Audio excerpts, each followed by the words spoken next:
प्रजासत्ताक दिन आहे या दिवशी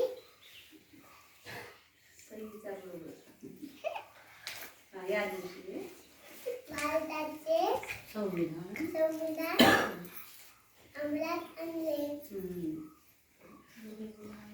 दिवाळी म्हणजे प्रजासत्ताक दिन आहे. सर्वात प्रथम आपण